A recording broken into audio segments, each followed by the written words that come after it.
Todd, both Harris and Trump are campaigning hard to win this tight race. How are things looking at this moment for both candidates? Hi, Esther. It's great to be with you again, and greetings to your viewers. Boy, we've got a really tight election. Obviously, we don't use the popular vote to determine who's going to be president. We use the Electoral College, which means that a few key states are really what's important. There are 7 states that are really toss-ups right now. Kamala Harris is ahead in about 2 of them. Donald Trump is ahead in about 3 of them, and then the other 2 are toss-ups. So it could really go either way. It looks, though, like the key state that's going to really determine the election is probably going to be Pennsylvania. That one has been within the margin of error in the polling, and it's really hard to see how each candidate gets past 270 electoral votes, that magic number they need to win the White House, without Pennsylvania. Indeed, a tight race, and Kamala Harris last night addressed a rally in Washington, D.C. What do you think were her key highlights in the speech that she made?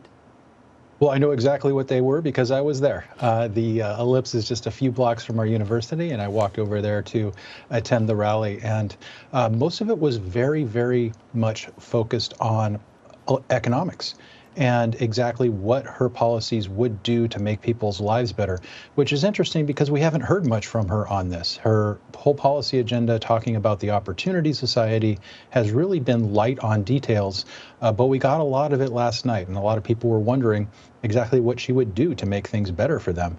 And also she made some clear contrasts with Donald Trump, obviously symbolically at the same place where he instigated the January 6th insurrection riots.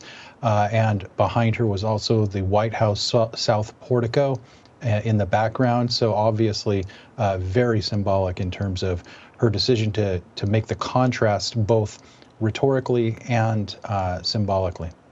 Todd, both candidates have publicly criticized each other, but the question is, do they seem to have kind of similar ideas on how to meet the expectations of the American people? Well, it's very different, actually. The only real similarity I see is both of them want to get rid of taxes on tips for workers who earn tips.